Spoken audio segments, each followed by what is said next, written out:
4 দিনের সফরে চীনের প্রধানমন্ত্রী শেখ হাসিনা 10 জুলাই শি জিনপিংয়ের সঙ্গে বৈঠক।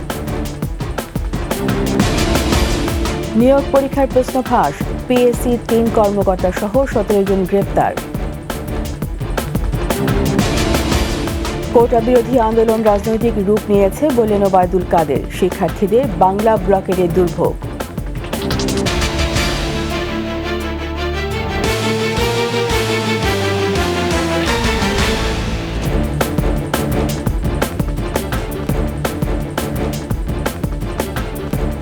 শুনছিলেন ফার্স্ট সিকিউরিটি ইসলামী ব্যাংক পিএলসি সংবাদ শিরোনাম। আমন্ত্রণ রাতের 21 সংবাদের সাথে আছি আমি রীতা চৌধুরী। দর্শক, 21 টেলিভিশনের সংবাদ একই সাথে সরাসরি দেখতে পাবেন আমাদের ফেসবুক পেজ www.facebook.com/2124 অনলাইনে। 4 দিনের সফরে বেইজিং পৌঁছেছেন প্রধানমন্ত্রী শেখ হাসিনা। বাণিজ্যিক এ সফরে অবকাঠামো, যোগাযোগ, জ্বালানি চুক্তি ছাড়াও দ্বিপাক্ষিক কূটনৈতিক সম্পর্কে নতুন মাত্রা যুক্ত হওয়ার সম্ভাবনা দেখছেন সংশ্লিষ্টরা। বেইজিং থেকে বিস্তারিত জানাচ্ছেন ফারজানা শোভা।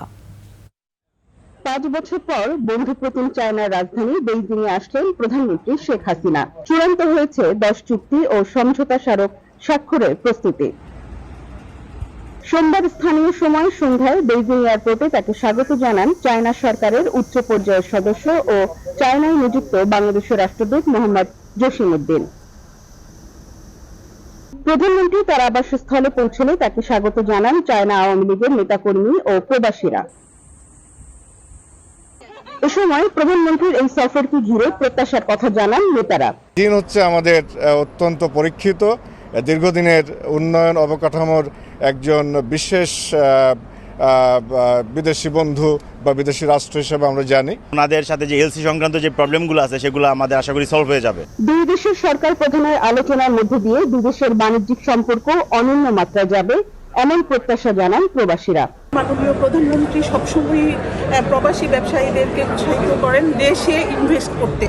তো দেশের সেই পরিবেশটা যেন ব্যবসা বান্ধব হয় এই অনুরোধ রাখছেন তারা সবাই। প্রধানমন্ত্রীর আগমনে অত্যন্ত আনন্দিত এবং আমরা অধীর আগ্রহে অপেক্ষা করছি যে আরো বৃহৎ পরিসরে আমরা আরো কিছু করতে পারবো চায়নার ব্যবসা বাণিজ্যে। সফরের আগামী দুদিন চীনের রাষ্ট্রপতি শি জিনপিং ও প্রধানমন্ত্রী লি কেছিয়ানের সাথে দ্বিপাক্ষিক বৈঠক ছাড়াও গুরুত্বপূর্ণ পার্শ্ব বৈঠক হবার কথা রয়েছে। বঙ্গবন্ধু কন্যার সম্মানে শি জিনপিং এর আয়োজিত নৈশভোজে যোগ দেবেন বাংলাদেশ সরকারের প্রতিনিধিরা। চায়নার সাথে বাংলাদেশের এই যে দীর্ঘ সম্পর্ক তা বন্ধুত্বপূর্ণ, আস্থা এবং বিশ্বাসের। প্রধানমন্ত্রী শেখ হাসিনার 5 বছর পরে এই বেইজিং সফরের মধ্য দিয়ে দ্বিপাক্ষিক সম্পর্ক অন্য মাত্রায় যাবে, কূটনীতি ত্বরান্বিত হবে, প্রসারিত হবে ব্যবসা বাণিজ্য, এমনটাই প্রত্যাশা সবার। ফারজানা শোভা, 21 টেলিভিশন, বেইজিং, চায়না। সিভিল সার্ভিসের পরীক্ষা সহ 30টি নিয়োগ পরীক্ষার প্রশ্ন ফাঁসের অভিযোগে বাংলাদেশ সরকারি কর্ম কমিশনের ঊর্ধ্বতন 3 কর্মকর্তা সহ 17 জনকে গ্রেপ্তার করেছে সিআইডি। এদের মধ্যে বিপিএসসি চেয়ারম্যান সাবেক গাড়ি চালক আবেদ আলীও রয়েছেন। ঢাকা সহ দেশের বিভিন্ন স্থানে অভিযান পরিচালনা করে তাদের গ্রেপ্তার করা হয়। গ্রেপ্তারকৃতদের মধ্যে রয়েছেন পিএসসি উপপরিচালক আবু জাফর ও জাহাঙ্গীর আলম, সহকারী পরিচালক আলমগীর কবির, অফিস সহায়ক খলিলুর রহমান ও সাজিদুল ইসলাম। এছাড়া গ্রেপ্তার হয়েছেন নোমান সিদ্দিকী, ঢাকা বিশ্ববিদ্যালয়ে সাবেক শিক্ষার্থী ব্যবসায়ী আবু সোলাইমান মোহাম্মদ সোহেল, প্রিয়নাথ রায়, জাহিদুল ইসলাম, নারায়ণগঞ্জ পাসপোর্ট অফিসের নিরাপত্তা প্রহরী শাহাদাত হোসেন, ঢাকার ইমিগ্রেশন ও পাসপোর্ট অফিসের মামুনুর রশিদ, শহীদ সরওয়ার্দী হাসপাতালে মেডিকেল টেকনিশিয়ান নিয়ামুন হাসান, ব্যবসায়ী সহোদর সাখাওয়াত হোসেন ও সায়েম হোসেন এবং বেকার যুবক লিটন সরকার।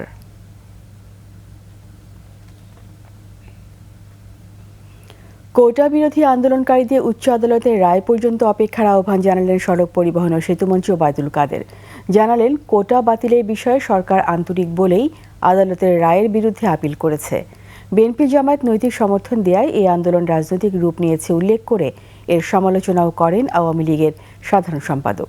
বিস্তারিত মেহেদী হাসানের রিপোর্টে। আদালতের রায়ে 30% মুক্তিযোদ্ধা কোটা পুনর্বহালের পর গত কয়েকদিন ধরেই বিক্ষোভ করছেন শিক্ষার্থীরা। তাদের রাস্তা অবরোধে দুর্ভোগে রাজধানীবাসী। এমন পরিস্থিতিতে ধানমন্ডির আওয়ামী লীগ সভানেত্রীর রাজনৈতিক কার্যালয়ে সংবাদ সম্মেলনে আসেন দলের সাধারণ সম্পাদক ওবায়দুল কাদের। জানান, শিক্ষার্থীদের দাবিতেই কোটা বাতিল করেছিলেন প্রধানমন্ত্রী। সে সিদ্ধান্ত আদালত বাতিল করে দেওয়ার পর আপিলও করেছে সরকার। এখন উচ্চ আদালতের সিদ্ধান্তের জন্য অপেক্ষা করতেই হবে। উচ্চ আদালতের রায় না হওয়া পর্যন্ত আমাদের অপেক্ষা করতে এবং কোনো প্রকার উত্তেজনা এবং রাস্তাঘাট বন্ধ করে মানুষের দুর্ভোগ সৃষ্টি পরিহার করা উচিত। এদিকে কোটা বিরোধী আন্দোলন ও শিক্ষকদের পেনশন বিরোধী আন্দোলনের সমর্থন জানিয়েছে বিএনপি জামায়াত। আদালতের রায়ের বিরুদ্ধে কোনো রাজনৈতিক দল কি করে অবস্থান নেয় সে প্রশ্ন ওবায়দুল কাদেরের। আদালতের রায়ের বিরুদ্ধে কোনো পলিটিক্যাল পার্টি পৃথিবীর কোন দেশে আন্দোলনে সামিল দেখা? শিক্ষকদের আন্দোলনে সরকারের সার্বজনীন পেনশন কর্মসূচি মুখ থুবড়ে পড়বে না বলেও মনে করেন তিনি। মেহেদী হাসান, 21 টেলিভিশন, ঢাকা। সরকারি চাকরিতে কোটা পদ্ধতি বাতিলের দাবিতে শিক্ষার্থীদের সড়ক অবরোধে চরম দুর্ভোগে পড়েছেন অফিস ফেরত মানুষসহ রাজধানীবাসী। দ্বিতীয় দিনের মতো এই বাংলা ব্লকেট কর্মসূচিতে রাজধানীর বিভিন্ন সড়ক অবরোধ করে আন্দোলনে যুক্ত হন বিভিন্ন বিশ্ববিদ্যালয়ের শিক্ষার্থীরা। বিকাল 4টার পরে তারা সড়কে বসে পড়লে যান চলাচল বন্ধ হয়ে অসহনীয় যানজট ও প্রায় অচল হয়ে পড়ে বিভিন্ন এলাকা। গাড়ি থেকে নেমে হেঁটে গন্তব্যে যেতে চরম দুর্ভোগে পড়ে যান অফিস ফেরত সহ নানান সাধারণ মানুষ। শিক্ষার্থীদের দাবি, সরকার সংসদে আইন পাশ করে কোটা পদ্ধতি সংশোধন করতে পারে। তবে দুর্ভোগে পড়া বিভিন্ন গণপরিবহন যাত্রীসহ পথচারীরা বলছেন, রাস্তা বন্ধ ও জনগণের দুর্ভোগ সৃষ্টি করে আন্দোলন ঠিক হচ্ছে না। তাদের দাবি, আলোচনার টেবিলে বসে সমস্যার সমাধান করা উচিত। কোটা বিরোধী আন্দোলন যারা করতেছে তাদের মধ্যে যদি কোনো যৌক্তিক থাকে, অর্থাৎ পরিসংখ্যান কমানোর ব্যাপারে, তাহলে সরকার এটা আলোচনা করতে পারে। তাই এরকম এই আন্দোলনের কোনো যুক্তি কতটুকু আছে না আছে আমি জানি না, তবে চরম ভোগান্তিতে আজকে মঠবাড়িয়া ঢাকার শহরবাসী। হাইকোর্টের মতো রায় দিয়েছেন, সুপ্রিম কোর্ট সেটা পর্যালোচনা করবেন। তারপরেও সংবিধানের ভিতরে থেকেই কিন্তু আমাদেরও এইটার বিরুদ্ধে প্রতিবাদ করার সুযোগ আছে এবং আমাদের মত প্রকাশ করার স্বাধীনতা আছে এবং আমাদের যে মৌলিক অধিকার, সংবিধানের যে মৌলিক অধিকার, সুযোগের সমতা, সেটা চাওয়ার জন্য এবং সেটা নিশ্চিত করার জন্য আন্দোলন করার অধিকার আমাদের আছে এবং সরকারেরও কিন্তু এই সুযোগ আছে যে এই মামলাটাকে ডিস্টার্ব না করেই নতুন একটা আইন এনে কোটা পদ্ধতিকে সংস্কার করা। সর্বজনীন পেনশন স্কিম প্রত্যয় বাতিল করে সুপার গ্রেডে অন্তর্ভুক্তির দাবিতে 8ম দিনের মতো ক্লাস পরীক্ষা বর্জন করে আন্দোলনের সারা দেশে 40টি সরকারি ও পাবলিক বিশ্ববিদ্যালয়। এতে অচল হয়ে পড়েছে দেশে উচ্চ শিক্ষাঙ্গন। দুপুরে ঢাকা বিশ্ববিদ্যালয়ের ক্লাস পরীক্ষা বর্জন করে কলা ভবনের সামনে অবস্থান নেন শিক্ষকরা। প্রত্যয় থেকে মুক্তি চান তারা। একই সাথে শিক্ষকদের জন্য আলাদা বেতন কাঠামো, সুপার গ্রেড চালুরও দাবি জানান। একই দাবিতে বিক্ষোভ ও সমাবেশ হয়েছে বুয়েটেও। গত 1 জুলাই থেকে পেনশন বিরোধী এই আন্দোলনে এখন অচল চট্টগ্রাম, রাজশাহী, জাহাঙ্গীরনগর ও সিলেট সহ দেশের প্রায় সব সরকারি ও পাবলিক বিশ্ববিদ্যালয়।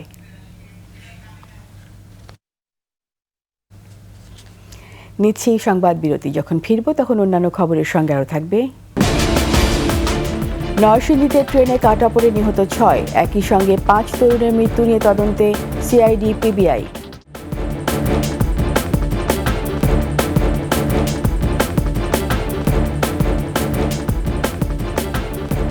আবার আমন্ত্রণ রাতের 21 সংবাদে। নরসিংদী রায়পুরায় পৃথক দুটি দুর্ঘটনায় ট্রেনে কাটা পড়ে নিহত হয়েছেন 6 জন। নিহতদের পরিচয় এখনও পাওয়া যায়নি। এর মধ্যে একটি ঘটনায় 5 তরুণের একসঙ্গে মারা যাওয়া নিয়ে তৈরি হয়েছে ধোঁয়াশা। ঘটনা তদন্তে কাজ করছে সিআইডি ও পিবিআই। নরসিংদীর প্রতিনিধি মাখন দাসের প্রতিবেদন, জানাচ্ছেন খুরশিদ আলম মুকুল। সকাল 8:30টার দিকে নরসিংদীর মেসিকান্দা স্টেশনের আউটার রেললাইনে ঘটে মর্মান্তিক দুর্ঘটনা। খাগচক দক্ষিণপাড়া রেললাইনের পাশে পড়েছিল 5 তরুণের ছিন্ন বিচ্ছিন্ন মরদেহ। ঘটনাস্থলে গিয়ে মরদেহ শনাক্তের চেষ্টা এবং একসাথে 5 জনের ট্রেনে কাটার পড়ার ঘটনা খতিয়ে দেখছে পুলিশ। বিষয়টা কিভাবে কি ঘটেছে, আমরা যেহেতু 5 জন লোকের এখানে মৃত্যু হয়েছে, আমরা এটা খুবই গুরুত্বের সহিত খতিয়ে দেখব। তবে তারা কিভাবে ট্রেনে কাটা পড়েছেন সে বিষয়ে এখনো কোনো তথ্য মেলেনি। পুলিশের ধারণা 5 যাত্রী ট্রেন থেকে লাফিয়ে নামতে গিয়ে পড়ে যান। এতে ওই ট্রেনেই কাটা পড়ে ঘটনাস্থলেই তাদের মৃত্যু হয়। কিভাবে মারা গেছে, ট্রেনের ছাদে থেকে পড়ে মারা গেছে, নাকি লাইনে দাঁড়িয়ে ছিল, নাকি দুই বগির মাঝখানে ফাঁকা জায়গায় বসেছিল, এই সবগুলা বিষয়ে মাথায় রেখে আমরা তদন্ত করতেছি। আমরা এলএমের সাথে কথা বলার চেষ্টা করতেছি, যারা গার্ড ছিল তাদের সাথে কথা বলার চেষ্টা করতেছি, এবং এই ট্রেনে যারা অন্যান্য যাত্রী ছিল তাদেরও সাথে কথা বলার চেষ্টা করতেছি। সকাল 6টায় রওনা হয়ে চট্টগ্রাম থেকে ঢাকায় যাচ্ছিল চিটাগাং মেল ট্রেনটি। স্থানীয়দের ধারণা ট্রেনের ছাদ থেকে পড়ে মারা গেছেন নিহতরা। আমরা এখান থেকে গাড়ি নিয়ে যাওয়া নিয়েছি, দেখছি যে লোকজন, তারপরে ওইটা দেখি দিন 5টা লাশ পড়ে রয়েছে। লাশগুলি দেখে চেনা যাচ্ছে না। আমার মনে হচ্ছে এটা আমাদের এই এলাকার লোকজন নয়, এটা হয়তোবা ট্রেন থেকে পড়ে সিটকে পড়ে ট্রেনের নিচে পড়ে গেছে আর কি। সম্ভবত রেলে বাড়ি খায়া রেলে কাটা পড়ে মারা গেছে, এটা আমরা ধারণা করতেছি। একই উপজেলার মেথিকান্দা রেল স্টেশন এলাকায় রেলগেট পার হতে গিয়ে ট্রেনে কাটা পড়ে নিহত হন আরও একজন। খুরশিদ আলম মুকুল, 21 টেলিভিশন। এদিকে নরসিংদীর শিবপুরে যাত্রীবাহী বাস চাপায় কলেজ ছাত্রের মৃত্যুর ঘটনায় বাসে আগুন দিয়েছেন বিক্ষুব্ধরা। স্থানীয়রা জানান, দুপুরে ঢাকা সিলেট মহাসড়কের চৈতন্য বাস স্ট্যান্ড এলাকায় সড়কের পাশ দিয়ে যাচ্ছিলেন মেহেদি। সিলেটগামী রূপসী বাংলা বাসটি চাপা দিলে ঘটনাস্থলে তার মৃত্যু হয়। ঘটনার পর উত্তেজিত জনতা সড়ক অবরোধ করে এবং যাত্রীবাহী বাসে আগুন ধরিয়ে দেন। পরে পুলিশ গিয়ে পরিস্থিতি নিয়ন্ত্রণে আনেন।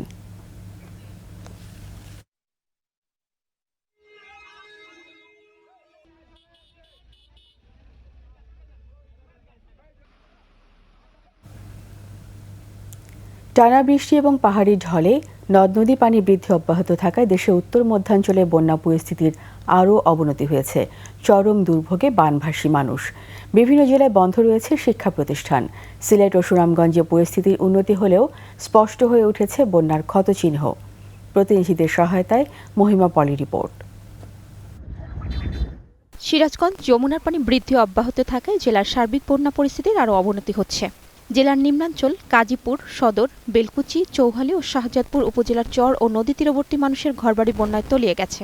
সদর উপজেলার সায়দাবাদ ইউনিয়ন সহ আশপাশের এলাকাগুলোর অবস্থাও অনেকটাই শোচনীয়। প্রচুর বন্যা হয়েছে, ঘরের মধ্যে অনেক কিছু ক্ষতি হয়ে গেছে। লালমনিরহাটে 5 উপজেলার চর ও নিম্নাঞ্চলে পানিবন্দী 10,000 পরিবার।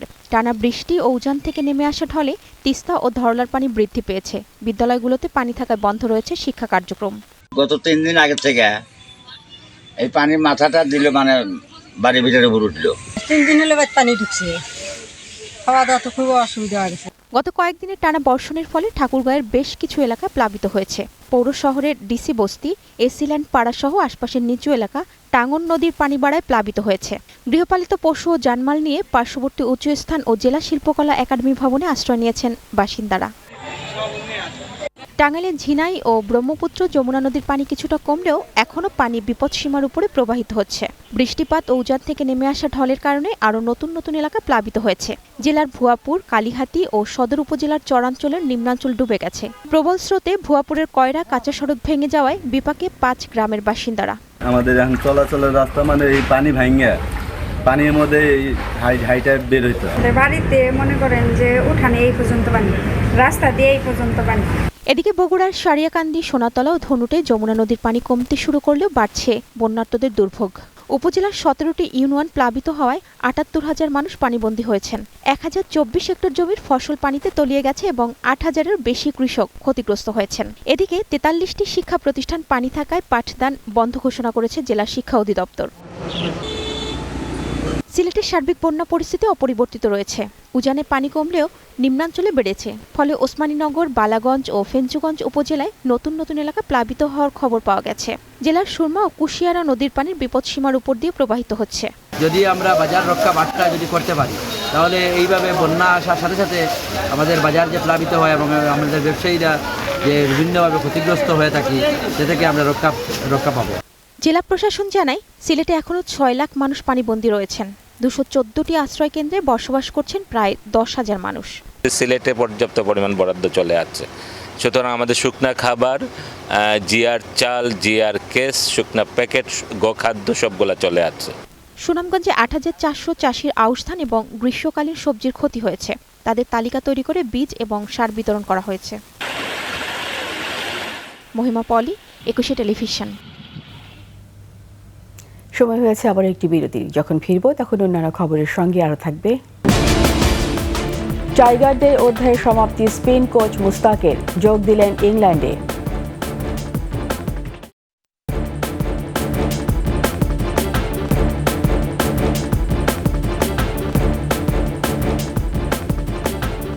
আবার আমন্ত্রণ রাতের 21 সংবাদে। এবার আন্তর্জাতিক সংবাদ।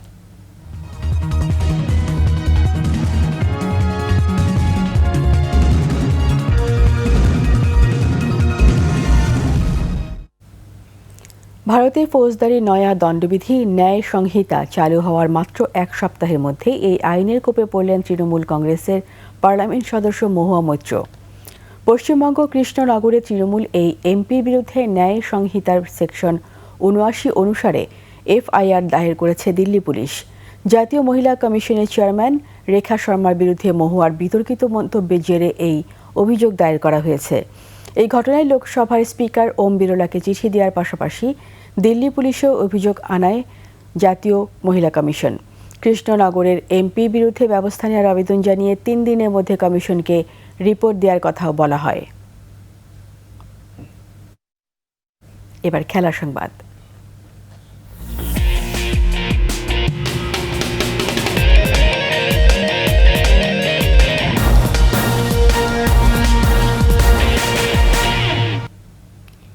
বাংলাদেশ দলে স্পিন কোচ হিসেবে লম্বা সময়ের জন্যই পাকিস্তানের মুস্তাক আহমেদকে রেখে দিতে চেয়েছিল বিসিবি। তবে শেষ পর্যন্ত টাইগারদের অধ্যায়ে ইতি টানলেন মুস্তাক। গত এপ্রিলে বাংলাদেশ দলে স্পিন বোলিং কোচ হিসেবে যোগ দিয়েছিলেন পাকিস্তানের কিংবদন্তি স্পিনার মুস্তাক আহমেদ। মূলত বিসিবির সঙ্গে তার চুক্তি ছিল টি-20 বিশ্বকাপ পর্যন্ত। বিশ্বকাপের এবারে আসরে তার অধীনে দলের স্পিনাররা ভালো করেছিলেন, বিশেষ করে নজরকাড়া পারফর্ম করেছেন রিশাদ হোসেন, যে কারণে এই কোচকে লম্বা সময়ের জন্য রেখে দিতে চেয়েছিল বিসিবি। ইংল্যান্ড যুব দলে কোচ হিসেবে কাজ শুরু করতে যাওয়ায় সে পথে হাঁটলেন না মুস্তাক আহমেদ। পাকিস্তানের সাবেক এই ক্রিকেটার ইংল্যান্ড অনূর্ধ্ব 19 দলে স্পিন বোলিং কোচ হওয়ার খবর নিশ্চিত করেছে পাকিস্তানের গণমাধ্যম pakpassion.netও। আহমেদের সাথে যখন আমরা যোগাযোগ করি, তার কাছ থেকে একটা সার্টেন নাম্বার অফ ডেজ আমরা চেয়েছিলাম initially. So at that point ওটা সম্ভব ছিল না ওনার পক্ষে, because of his few previous commitments. For example, যেটা আপনারা এখন দেখছেন যে ইংল্যান্ড অ্যান্ড ক্রিকেট বোর্ডের সাথে আছে এবং আরও কিছু ওনার কমিটমেন্ট আছে। সো তখন আমরা যেটা করি যে আমরা অ্যাটলিস্ট টি-20 ওয়ার্ল্ড কাপকে কনসিডার করে ওই পর্যন্ত তার সাথে আমরা চুক্তি করি এবং তার সাথে আমাদের যোগাযোগ হচ্ছে এবং আজকেও কথা হয়েছে। ওনার ডিসেম্বর পর্যন্ত কিছু প্রি অকুপাইড কিছু কমিটমেন্ট আছে। এই পর্যন্ত উনি এর মধ্যে যে সময়টা অ্যাভেলেবেল থাকবে সেটা বাংলাদেশ ক্রিকেট বোর্ডকে দেবে। এর বাইরে আমাদের সাথে তার সাথে লং টার্ম চুক্তির ব্যাপারে কথা হবে। এরই সাথে শেষ করছি রাতের 21 সংবাদ। যাবার আগে ফার্স্ট সিকিউরিটি ইসলামী ব্যাংক পিএলসি সংবাদ শিরোনামগুলো আরও একবার। 4 দিনের সফরে চীনের প্রধানমন্ত্রী শেখ হাসিনা, 10 জুলাই শি জিনপিং এর সঙ্গে বৈঠক। নিয়োগ পরীক্ষার প্রশ্ন ফাঁস, পিএসসি 3 কর্মকর্তা সহ 17 জন গ্রেপ্তার। কোটা বিরোধী আন্দোলন রাজনৈতিক রূপ নিয়েছে বললেন ওবায়দুল কাদের, শিক্ষার্থীদের বাংলা ব্লকেটে দুর্ভোগ।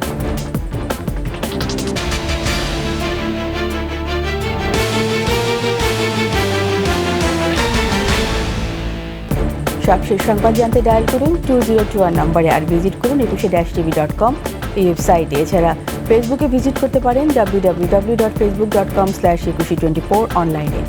এতক্ষণ সঙ্গে থাকার জন্য সবাইকে ধন্যবাদ। পরবর্তী সংবাদ দেখার আমন্ত্রণ রইল।